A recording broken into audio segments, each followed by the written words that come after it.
Okay, Dr. Laura, this is Malia. She's one of my employees. Introduce yourself. Hi, I'm Aaliyah. And we're going to go ahead and start a mock session. Her husband passed away, and we're going to take it from there. Hi, Malia. My name is JRodriguez. I'm your therapist. Let's start off with what brings you here today. Um, my husband passed away a year ago, and it it hit me harder than I thought it would, and I'm just not recovering from it. Not bouncing back. No, at all. Tell me what's been going on with you. What are your moods been like? Very, very sad. It's I can't get. Um, it's nothing makes me feel happy. Not my kids, not the things I used to. I'm just always sad, always in a funk. And it's to the point where other people don't want to be around me. And which that makes it worse. Um, the only reason I do get out of bed is to provide for my kids. If I didn't have them, I probably wouldn't get out of bed at all. Tell me a little bit more about the sadness. It just feels like a big black hole. It's something that you can't climb yourself out of. No, at all. When did this start? After my husband passed away, obviously, it was hurtful. And then everybody would tell me, time heals all wounds, and start doing this and start doing that. You'll start, but it feels like it's getting worse. That it's just never gonna end. Are you sleeping at night? Mm. Or are you sleeping all the time? It comes and goes. Sometimes it feels I look and I'm sleeping for 14 hours, and then some nights I'm up the whole night. Just end up watching TV. I'm lonely. What areas do you think this is affecting your life? In all areas, because I'm not functioning at my job like I should be. I'm not being a good mother to my kids. A lot of my friends, they just kind of hang around because they feel sorry, but I don't think they're really there because they care about me. It's just, they care about my kids, but I'm like, I heard it mentioned I'm a Debbie Downer. How does that make you feel? Even worse, nobody wants to be like the Debbie Downer of the group. yeah, or the friend that, well, we're just there because we have to be. Have you ever been depressed before? I don't know about depressed. I mean, I've felt really sad before. I've had situations in like my childhood, but I've been able to bounce back from them. Is there any history of depression in your family? Yes. Okay. Have you ever been on medication? No. Okay.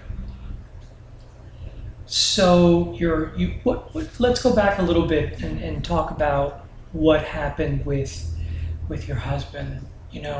I like to understand what were the circumstances there, if that's okay with you. Okay. So tell me a little bit about what happened with him. We had a very good relationship. He's a very good husband. He's a good provider. I couldn't have asked for better.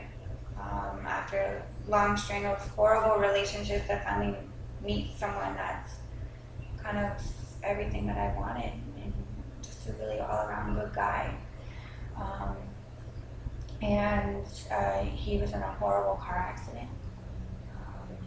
I got to see him briefly before he passed away, and it was horrific. And I just those things played through my head a lot. how horrible he looked. So you have that memory there. Oh yeah. Something that you see often? Not often, but more than I want to. It just kind of comes into my head. Do you have kids? 2 kids. Okay. And how are they doing? They get sad sometimes. You know, they miss their dad. They miss their life the way it was. But they seem to be bouncing back. My one son, his grades are not where they were before. But my daughter seems to be coping pretty well. You seem to be the one that's not coping very well. Is there? Let's talk about that. What is it that you feel you can, you know? What is it that you're holding on to, basically? Is it that you feel guilty that your children don't have a father? Is it that you feel alone? Is it that there's a component here which I want you to explore? It's definitely the alone feeling. We were married for 10 years, so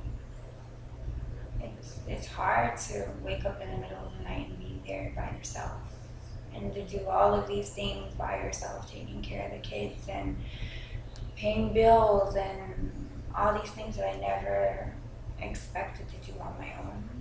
And that's scary. It's very scary, very scary. And we didn't have a very good life insurance policy, so now there's the financial issues, and it just feels like, again, like a big, dark, deep hole that I can't climb out of, and some dirt just keeps falling on top of me.